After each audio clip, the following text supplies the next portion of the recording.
Maulang umaga muli sa inyong lahat. Ito po muli si Daisy Lotto, ang Batanggenyang nakapag-asawa ng taga-Antipolo. O ngayon po ay birthday ni Akila. Happy birthday, bebe.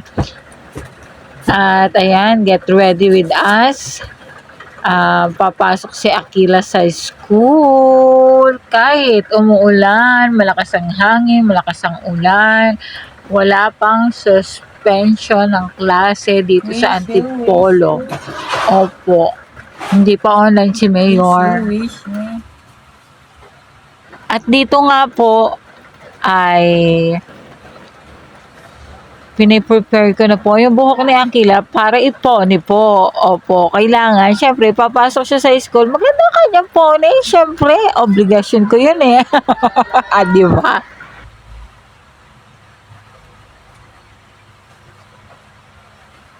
At dito sa part na to ay hahatiin ko na yung buhok niya sa gitna. Siyempre!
Ako na po. Nick, nagpost si Inares. Ano sabi? Walang pasok. Walang pasok?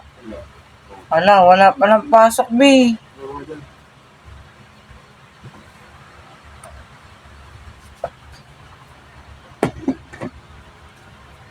Walang pasok daw. Nag-post daw si Mayor. Ang gagawin natin?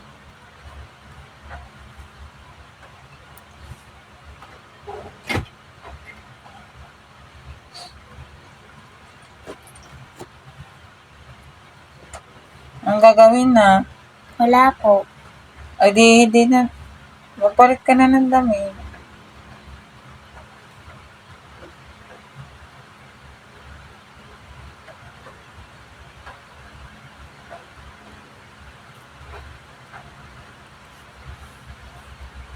Itutuloy pa ba natin to? Ayan, umuulan kasi. Hina po.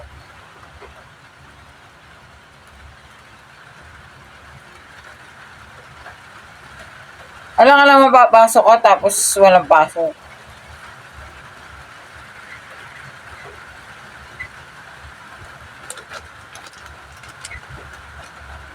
Magpalit ka na ng damit.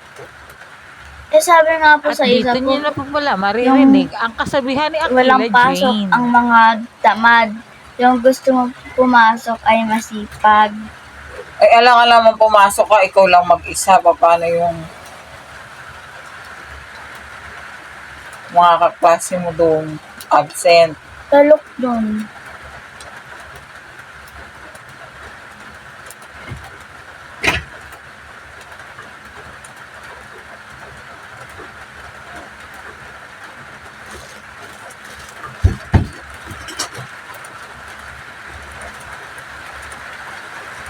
Ang lakas na ng rain.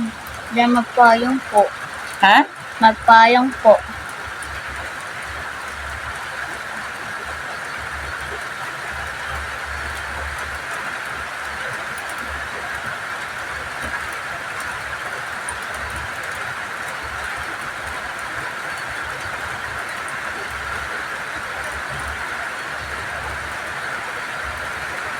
Tilain natin po rin. Eh sabi nga ni Mayor, At dito wala nga sa nang part na to pasok. ay talagang hindi siya naniniwala na nag-post si Mayor na walang pasok.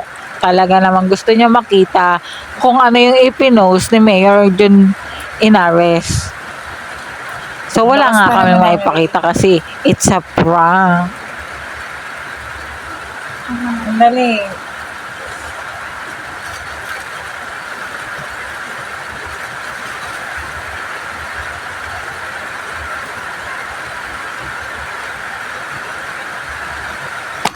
Nawala yung post ni Mayor. Wait lang.